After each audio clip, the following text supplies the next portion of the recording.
આપ સ્વયં જાગો છો પ્રભુ મારા માટે, પછી હું જાગીને શું કરીશ? તો મસ્ત ઊંઘતો તો આનંદથી.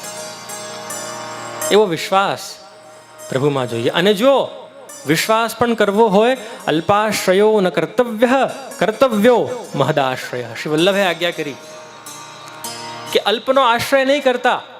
આ તમારા અમુક પોસ્ટ પર આવી ગયેલા માણસોને તો આપણે સમજીએ છીએ કે બહુ મોટા માણસ થઈ ગયા. યુએસનો પ્રેસિડેન્ટ કહેવાતો the world's most powerful person. આપણા જીવનના જ્યારે અંતિમ શ્વાસો ચાલતા હશે ત્યારે તમે એને કહો, અરે પ્રેસિડેન્ટ સાહેબ આપણે 3 કલાક વધારી આપને, વધારી શકશે? કારણ કે જો એ પણ અલ્પ હોય, જો એનામાં પણ મનુષ્ય સ્વભાવથી આપણે બધા નિર્બળ છીએ. પ્રભુના શરણે જાઓ તો જ પ્રભુની તાકાત, તો જ પ્રભુની શક્તિ તમારામાં આવશે અને તો જ તમે આગળ કાર્ય કરી શકશો.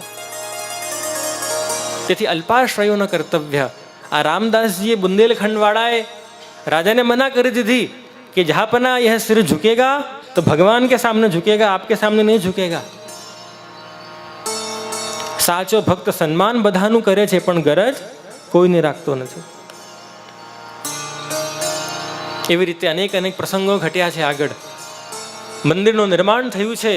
20-25 વર્ષમાં જઈને શ્રીનાથજી પાઠ બિરાજમાન થયા છે. શ્રી વલ્લભે પ્રભુને તિલક કર્યા છે.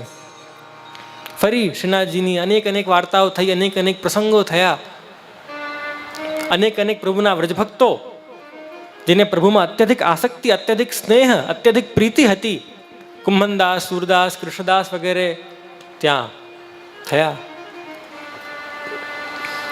અષ્ટસખામાંના એક અષ્ટસખા કુંભનદાસજી, એમને શ્રીનાથજીમાં અઢળક આસક્તિ અને સ્વરૂપ આસક્તિનો જો કોઈ પ્રતીક હોય ને તો કુંભનદાસજી હતા. શ્રીનાથજી આખો દિવસ શ્રીજી શ્રીજી શ્રીજી શ્રીજી શ્રીજી શ્રીજી શ્રીજી શ્રીનાથજી સિવાય બીજી કોઈ વાત જ નહીં કુંભનદાસજીના મુખ ઉપર. ત્યાં સુધી લૌકિક વસ્તુઓ તો છોડો, પણ શ્રીનાથજીને છોડીને નવનીત પ્રિયાજીના દર્શન કરવા ગોકુળ પણ જવા તૈયાર નહીં હતા કુંભનદાસ. એટલો પ્રેમ શ્રીનાથજીમાં એમને હતો. જો પુષ્ટિ ભક્તિ કેવા પ્રકારની હોય છે ને, તમને બધાને બતાવું છું. બહુ સુંદર ઉદાહરણ છે આ 84 વૈષ્ણવની વાર્તાનું. હવે ગુસાઈજીના બાળકો નાનપણમાં થોડા ધમાલી હતા, થોડા ઉદ્યમી હતા.